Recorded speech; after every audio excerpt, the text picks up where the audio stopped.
सालमगढ़ थाना अंतर्गत रायपुर में दशहरे मेले के दौरान होटल पर बीड़ी मांगने के दौरान शुरू हुए विवाद हत्या में बदल गया।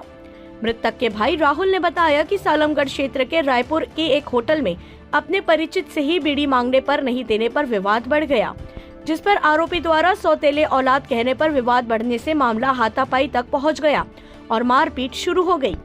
इस दौरान होटल पर ही धक्का लगने से लोहे के पाइप से टकराने से युवक को गहरी चोट आने पर दलौट प्राथमिक स्वास्थ्य केंद्र लाया गया, जहां पर डॉक्टर ने उसे मृत घोषित कर दिया। मृतक युवक कमलेश रामलाल मीणा लालाखेड़ी का निवासी है। यहां पर मृतक के भाई ने हत्या आरोप आशीष पिता किशनलाल कालापानी पर लगाया है। मौके पर थानाधिकारी रोहित कुमार, निनोर चौकी प्रभारी लोकेंद्र सिंह में जाप्ता दलोट अस्पताल में मौजूद है। डॉक्टर द्वारा शव का पोस्टमार्टम कर शव परिजनों को सौंपा गया। प्रतापगढ़ से दिलीप सेन की रिपोर्ट। मैं कमलेश, ऋतिक और प्रकाश हम चारों होटल पर गए थे खाना खाने।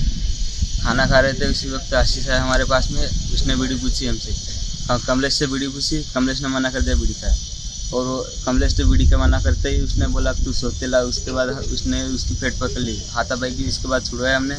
उसके बाद हम हिसाब करवाने बाहर निकल रहे थे, तो वो हम हिसाब करवाने निकल भी रहे थे कि आशीष ने कमलेश की पेट पकड़ ली।